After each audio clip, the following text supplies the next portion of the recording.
Nitekana umunezero nsubire ngusuhuze nkwakaze wobandanya kubana natwe ngaha kuri ino mboneshakure igushikiriza amakuru, inkuru kumwe n'ibiganiro bigezweho biriko biravugwa irya nino mu gihugu c'u Burundi ndetse yewe no hakurya y'imbibe z'igihugu c'u Burundi mu yandi makungu. Nunyemerere nguhe kaze, ndaguhaye mwaramutse canke mwiriwe bivanye n'aho dukurikira uherereye kuri uwu munsi wa kabiri w'igenekerezo rya 26 z'ukwezi kw'icenda umwaka w'ibihumbi 2023.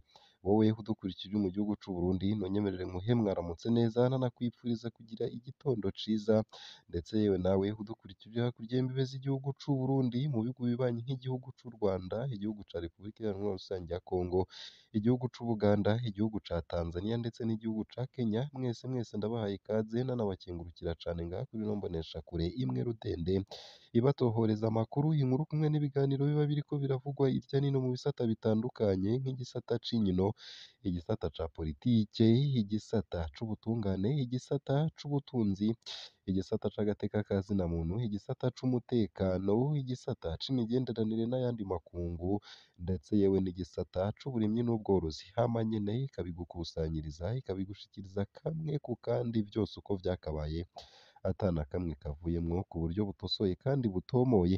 Ico utegerezwa rero no gufyonda sabone canke subscribe nawe utarafyondako, hama ukabandanya unashikirwa n'ano makuru, inkuru kumwe n'ibiganiro tubandanya kurungika umwanya ku mwanya kandi ku gihe. Mu ntara ya Kayanza hariko haravugwa ubundi butumwa bwo kwica bwatanzwe na Reverien Ndikuriyo. Umunyamabanga mukuru w'umugambwe CNDD FDD Reverien Ndikuriyo asaba abanywanyi b'uwo mugambwe kwica abo yita imfyisi kugira ngo hasigare intama. Abanyagihugu bo muri komine Kabarore mu ntara ya Kayanza mu buraruko bw'u Burundi aho yavugiye iryo jambo bavuga ko bababajwe n'ayo majambo yashikirije.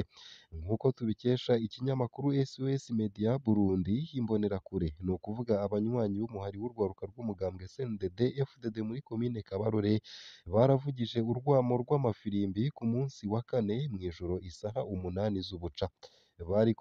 Bariko bariyegeranya kugira ngo bitegurire inama y'isaha 11 z'igitondo yagirishijwe n'umunyamabanga mukuru w'umugambwe CNDD FDD kuri uyu wa kane. Abanyagihugu bo muri zone Rugazi muri komine Kabarore bavuga ko bafise amakenga bivuye kw'ijambo rya Reverien Ndikuriyo. Na bamwe mu banywanyi b'umugambwe uri ku butegetsi ntibemera itegeko ryatanzwe na Reverien Ndikuriyo. Twaratangajwe n'ijambo ryiwe rihamagarira gukora ikibi. Yadusavye kwica imfyisi hasigare intama. Mu yandi majambo yadutegetse kwica batemera akarangamutima ka CNDD FDD. Uko akaba ariko umwe mu banywanyi b'uwo mugambwe agaragaza umubabaro. Umunyamabanga mukuru wacu yise imfyisi abanse kwinjira mu mugambwe CNDD FDD. Intama ni abanywanyi b'uwo mugambwe bemera amategeko y'uburongozi. Uko akaba ariko uwundi munywanyi ashimangira. Ku bwa Reverien Ndikuriyo arongoye umugambwe uri ku butegetsi, abarundi bose bategerezwa kuba abanywanyi b'umugambwe CNDD FDD. Ntivyemewe guhitamwo. Abatinjira berekana ku mugaragaro ko batari mu nzira nziza. Ku bw'amasoko yacu i Kabarore, Reverien Ndikuriyo yarageze n'aho ategeka ko abigisha bogira inama ijanye n'akarangamutima k'uwo yahoze ari umuhari w'abaroberi mu ntumbero yo kwigisha abanyeshuri intsinzi y'umugambwe uri ku butegetsi. Ijambo risubirwamwo kuva habaye ihirikwa ry'ubutegetsi ryaburijwemwo mu mwaka w'ibihumbi 2015 ku muhisi umukuru w'igihugu Pierre Nkurunziza. Uwo munyamabanga mukuru w'umugambwe CNDD FDD yamye ahamagarira abanywanyi b'umugambwe wiwe kwica abo batavuga rumwe nawo canke abanywanyi b'uwo mugambwe badashiririye. Uwo yabwiye urwaruka rw'umugambwe uri ku butegetsi ko bidakenewe kwiga amashure maremare mu Burundi. Yavuze rimwe gusa ko yemeye gutanga amafaranga kuwuzokwica uwahoze ari mu gisirikare ca leta. Muri Nyakanga 2019 igihe yari umukuru w'inama nkenguzamateka, Reverien Ndikuriyo yari yatanze amafaranga kuwuzokwica kaburimbo. Mw'ijwi ryafashe yemeza ko yemeye agashimwe k'imiliyoni 5 z'amafaranga y'amarundi, ni ukuvuga hafi ibihumbi 2,500 y'amadolari y'ico gihe. Dutegerezwa gutahura ko umuntu umwe adashobora guhungabanya umutekano w'abanyagihugu bose.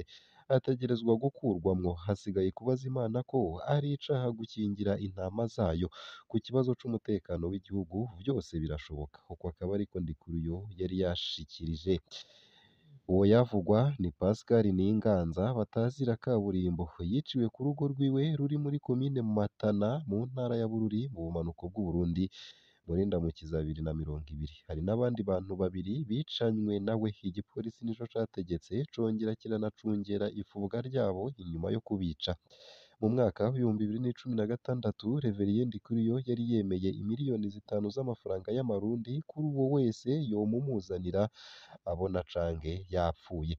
Inzego z'umutekano zikeka ko uwo yahoze ari umusirikare guha indaro no gukoresha imyimenyerezo abagumutsi muri ako karere. Matana ni akarere mu burere buke bwagize imyiyerekano yo kwiyamiriza ikiringo ca nyuma ciyamirijwe c'umukuru w'igihugu Petero Nkurunziza mu mwaka w'ibihumbi 2015. Mu bundi butumwa bwo mwijwi, umunyamabanga mukuru w'umugambwe CNDD-FDD yarumvikanye ariko arahamagarira kwica abanyagihugu bo mu makaritiye yo mu gisagara c'ubudandaji Bujumbura bari biyamirije ico kiringo.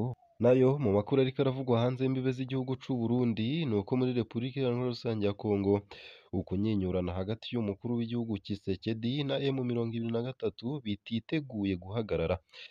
Kuri ubu wa gatatu wa 20 Nyakanga 2023 umukuru w'igihugu ca Kongo yatangarije i New York ko atarota aganira n'abanywanyi ba M23. Uwo murwi wo usa n'uwuguma wibonekeza gusumba ku ruhande rwawo. Yasubiriye kwemeza ati uwo murwi ugenzurwa n'u Rwanda. Ndashima mbere ibihano Amerika yafatiye u Rwanda mu vyo gufashanya mu vya gisirikare n'ico gihugu gishigikiye abanywanyi bari ku butaka bwacu, uko akaba ariko yatangaje.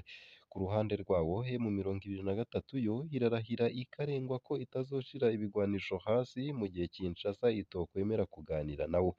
Ntituzoshira ibigwanisho vyacu hasi mu gihe Kinshasa itemeye ko tuganira. Dushaka amahoro nyayo kandi ku mpande zose. Tugwanira intwaro rusangi ku banyekongo bose.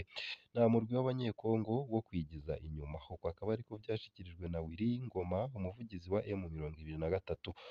Uko vyifashe ku rubuga. Hagati aho ibintu bisa n'ibitameze neza ku rubuga. Ku bw'amashirahamwe ategamiye leta, M23 ibandanya igwiza amahimiriza mu ntumbero yo kumvisha abanyagihugu ko boyinjiramwo bakanatahura inyigisho zayo mu ntara ya Nord Kivu mu buseruko bwa Repubulika Iharanira Rusange ya Kongo, aho iciganziye amazone atari make nubwo hariyo abasirikare bo mu ngabo z'akarere ka EAC. Ku ruhande ugutana mu mitwe kw'abasirikare kwarabaye hagati y'uwo murwi w'abaroberi ndetse n'imisore igenzurwa n'abategetsi ba Kongo. Kuri uwo wa gatatu harabaye intambara mu bisagara vya Muhongazi ndetse na Busumba, ni hafi ya teritwari ya Masisi na Rucuru. Uko akaba ariko bishikirizwa n'ayo mashirahamwe adaharanira ivyicaro vya politike, avuga ko M23 iriko iragwiza inguvu muri teritwari ya Masisi. Abagabo benshi bikoreye imizigo boba baraciye muri ico gice c'intara ya Nord Kivu. Barungitswe mu bice vyinshi kandi boba biteguriye gukora ibitero ku birindiro vy'imirwi itandukanye yo kwikingira muri iyo zone, mbere no gukora ibitero ku ngabo za Repubulika Iharanira Rusange ya Kongo. Ivyo nibimenyeshwa n'ayo mashirahamwe yigenga. M23 yoyo irabeshuza amakuru avuga ko iriko iragwiza abasirikare ku birindiro vyayo. Nta na hamwe turiko turagwiza abasirikare ku birindiro vyacu. Bibaye gutyo nta mpamvu yoba yaratumye tuva mu burere bumwe bumwe kuva muri Kigarama 2022. Iyo tuba twarabishaka tuba twaranashitse i Kinshasa. Igihambaye ni ukubona abanyagihugu bo muri Repubulika Iharanira Rusange ya Kongo babayeho mu mahoro arama, kandi dushaka intwaro rusange idakumira. Uko akaba ariko vyashikirijwe na Willy Ngoma imbere yo gufata ko abatanga izo nyigisho zose hari abantu bafitiye inzigo M23 banashaka kuyibona yananiwe. M23 womenya ko ari umurwi wa kera w'abagwanyi wasubiriye gufata ibigwanisho mu mpera za 2021, ukaba wagiriza leta ya Kongo kuba itarashize mu ngiro ivyo yiyemeje ku bijanye n'iyinjizwa mu nzego ry'abagwanyi bayo.